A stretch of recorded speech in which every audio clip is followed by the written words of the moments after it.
Good morning mayam. Mayam ngasidi Eikhoi Nene amagi yumda lakpani mayam. Ado Nene hoigi gamlada lei phajaba tharame. Sumaina ka gamlada thabase mayam yam phajabane. Som side tasu lei mayam. Som side tasu thai. Ado ai Nene hoigi imung dasu changaga matek ama video namjarake mayam. Yam phajaba tharame mayam. Phajaba lei.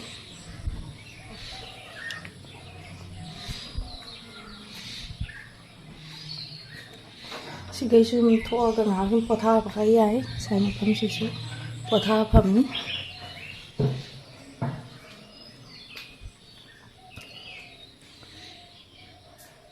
semi la ka pham na ba gi nya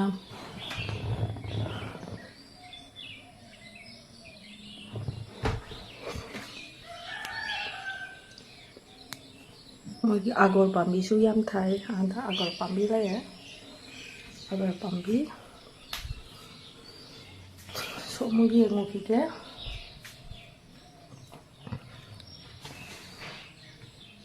sisu rum lai re yam phaje Nene ki moi ka se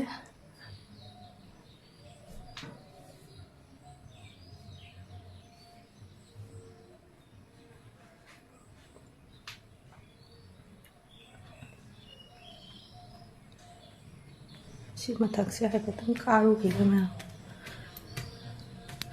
si semba budi loisandri mathak se dona khara budi chai re mathak se ka khatla roi ke ta mayam semba phajana loidri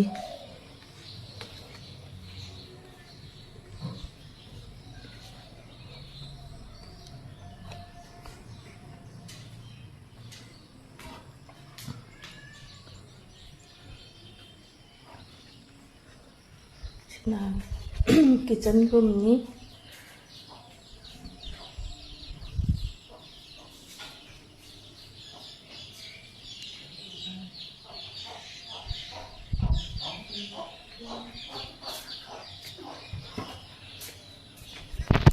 siga bathroom lai re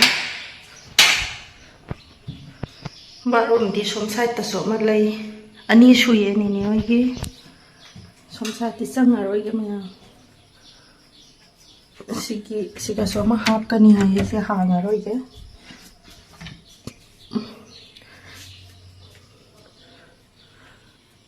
som ta su kam lai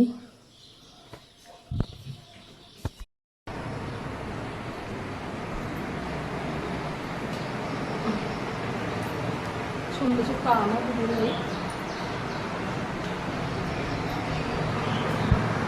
sigi pen se maya ai di aham bu uri sigi pen se yam phajado maya helicopter ke no do ma le se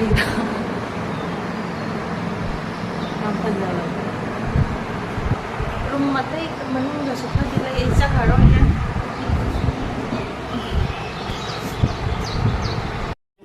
mayam Nene gi upu sisu yam thina phajai mayam yamna smooth oibado tumaina oi yam phajai hai tare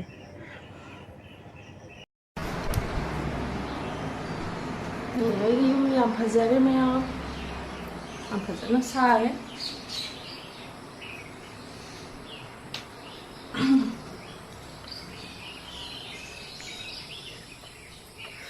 weather sisu yam nungai ngasidi Nene hoigi adesina sangoi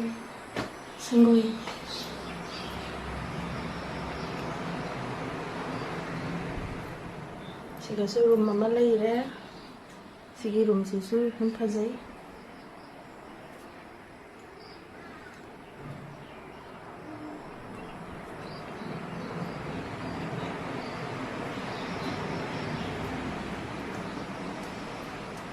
mathak ta su mathang semgalaka do ni sema budi loidri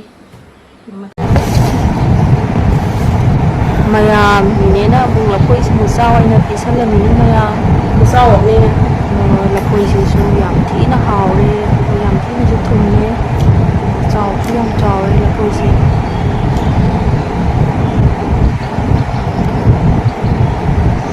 yam hao. Do mayam aina ninegi yumse adum memory oina ba aina adum matek ama sum kapchabani mayam. Do aina yam manung ga changdana kap bagi kapatre adu matek ama sum kapcharapani. Do aina lagi yum mo halani.